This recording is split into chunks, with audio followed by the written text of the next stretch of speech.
Audio Jungle.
मैं चाहूंगा हमारे बीच में मुझे पंद्रह की पावन धरती से चलता आए भाई के राष्ट्रीय अध्यक्ष और मजदूर किसान यूनियन पार्टी के राष्ट्रीय अध्यक्ष भाई सुब्रम पाल जी है, इनका जोरदार स्वागत होना चाहिए साथियों।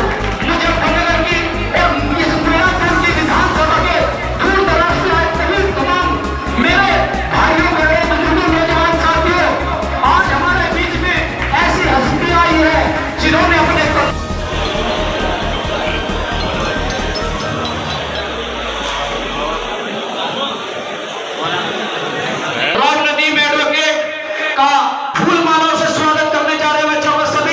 वन के नए प्रोग्राम में आपका स्वागत है, जहां चुनावी सरगर्मियां हर समय आपको दिखाई जाती हैं, हर वो चुनाव की अपडेट आप तक पहुंचाई जाती है। कहां किस चुनाव को लेकर कहां दमखम प्रत्याशी दिखा रहे हैं, कहां पार्टी अपने दमखम दिखाने में लगी हुई है और जनता के क्या दांव हैं जो अपने प्रत्याशी पर लगा रहे हैं। उसी क्रम में जहां मीरापुर विधानसभा में उपचुनाव होना है, तो उसी सारी चीज़ों को देखते हुए उसी क्रम में आज यहाँ एक प्रोग्राम किया गया, जो उस प्रोग्राम का मकसद सिर्फ ये था कि अपने प्रत्याशी को पार्टी की ओर से जनता के बीच लेकर जाना। इसी सारे क्रम में मेरे साथ कुछ लोग यहाँ मौजूद हैं इस प्रोग्राम में, जो राष्ट्रीय अध्यक्ष भी हैं, प्रत्याशी भी हैं। हम उनसे जानेंगे क्या पार्टी है और किस तरह के उनके चुनावी दावे हैं, जनता के बीच क्या सवाल होंगे और क्या नई उम्मीदें होंगी जो जनता को दिखाई जाएंगी। मेरे साथ राष्ट्रीय अध्यक्ष राव नदीम एडवोकेट मौजूद हैं, मैं उनसे जानूंगा किस तरह के विचार जनता के बीच आज उन्होंने रखे हैं। जी, सबसे पहले क्या पूरा मामला है, किस तरह से चुनाव लड़ाया जाएगा? सबसे पहले तो आप लोगों का बहुत बहुत धन्यवाद। आज मीरापुर विधानसभा में आयोजन किया गया एक पार्टी का, और इस पार्टी में सद्भावना मंच और अवाम हिंद पार्टी ने गठबंधन से प्रत्याशी, मीरापुर में गांव पड़ता है कमेड़ा, वहां के प्रत्याशी हैं जनाब शाहनजर साहब को प्रत्याशी घोषित किया है। जनता के बीच किस तरह के वादे किए जा रहे हैं? जनता के साथ 75 सालों में किसी भी सरकार ने न्याय नहीं किया है। धोखा किया है, झूठ बोला है, फरेब किया है, झूठ बोल के वोट ली है। अब ये नहीं चलेगा। जितने भी वर्ग शोषित किए गए हैं देश में, केवल हिंदू मुस्लिम, ये ख़त्म किया जाएगा।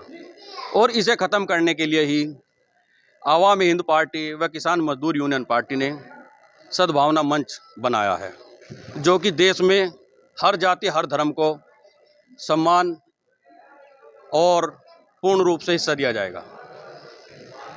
वहीं इसी बीच में मेरे साथ सद्भावना मंच के राष्ट्रीय अध्यक्ष भी मौजूद हैं, मैं उनसे भी जानूंगा कि किस तरह से देखते हैं इस पूरे चुनाव को। उपचुनाव होना है तो मीरापुर विधानसभा की कौन सी ऐसी चुनौतियां होंगी जो उनके बीच आएंगी। मेरे साथ राष्ट्रीय अध्यक्ष मौजूद हैं। जी, किस तरह से देखते हैं पूरे चुनाव? ये चुनाव जो है अति पिछड़ा वर्ग और मुस्लिम, क्योंकि दोनों वर्ग जो हैं इस देश में उपेक्षित रहे हैं और शासन में हिस्सेदारी नहीं रही, और इन लोगों को मौका नहीं दिया गया संवैधानिक पदों पर, कुर्सी पर और फोर्स में। इन देखा यह गया कि हिंदू मुस्लिम के आधार पर दुर्भावना फैलाकर वोट को बांट दिया गया।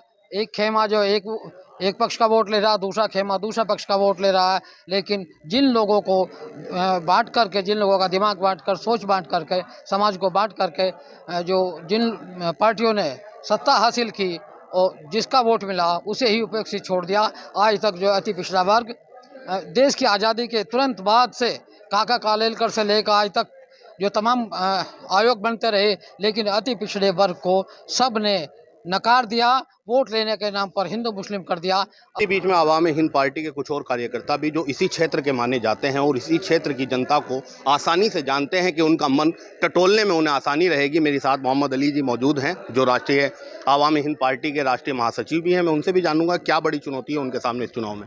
जी, क्या देखते हैं, कैसे होना चाहिए यहाँ चुनाव और क्या वादे जनता के बीच होंगे या क्या विकास पहले होना चाहिए? जो भी वादे होंगे वो सच्चे वादे होंगे। पिछली पार्टियों की तरह कोई भी झूठे वादे नहीं किए जाएंगे। सबसे पहले जो सत्ताधारी पार्टियों ने दुर्भावना फैलाकर सत्ता में अपनी जगह बना ली है, उस दुर्भावना को ख़त्म करके सद्भावना कायम की जाएगी समाज में। और जैसा कि अभी मजदूर किसान यूनियन पार्टी के राष्ट्रीय अध्यक्ष माननीय सुखराम पाल जी ने बताया, हमारे कैंडिडेट की कोई भी सूरत हारने की नहीं बनती है। अति पिछड़ा वर्ग की 55 हज़ार वोट और 1,35,000 लगभग मुस्लिम वोट। और अगर अपने बीच के प्रत्याशी को विधानसभा भेजने का काम यहाँ के लोग करना चाहेंगे तो ये कोई मुश्किल काम नहीं है, बहुत आसानी से विधानसभा भेज सकते हैं। इसी बीच में मेरे साथ जो प्रत्याशी हैं वो भी यहाँ मौजूद हैं। मैं उनसे भी जानूंगा कि जहाँ पार्टी ने इतना बड़ा दांव उन पर लगाया है कि उपचुनाव में, विधानसभा उपचुनाव के लिए उन्हें टिकट भी दिया है और वो जनता के बीच भी हैं, तो क्या वे जनता से वादे कर रहे हैं और क्या विकास का बड़ा मुद्दा इस क्षेत्र में मानते हैं या पहली सरकारों में क्या हुआ है क्या नहीं हुआ, उसी सभी क्रम में होगी आज इनसे बात। जी देखिए, सबसे पहले तो आप सभी भाइयों का धन्यवाद। और मैं आप सभी को एक बात बताना चाहता हूँ कि मेरा राजनीतिक टच जो है बहुत पुराना है। सन 2005 में छात्र संघ में जिला अध्यक्ष रहा हूँ नेशनल लोकतांत्रिक पार्टी से। उसके बाद 2008 में मैंने जो है MBA किया है आसाम से, गुवाहाटी से। मैं वहाँ का चुनाव जीता हूँ उपाध्यक्ष का, छात्र संगठन का। फिर उसके बाद में जो है 2010 में एक हमारे चाचा है, उनको चुनाव लड़ाया प्रधानी का और इंशाल्लाह जीत भी गए। उसके बाद जो है फिर मेरे भाई है, उनको चुनाव लड़ाया है, वो भी चुनाव जीत गए हैं। फिर मोरना ब्लॉक से प्रधान संगठन का चुनाव लड़े, उसमें उपाध्यक्ष हम खुद हैं। इसके अलावा भी जो है विधानसभा का और MLA का, MLC के सारे चुनाव में जो है अपने जो है जो भी अपना जो है कार्य रहा है वो ऊपर वाले की दुआ से ठीक ठाक रहा है। और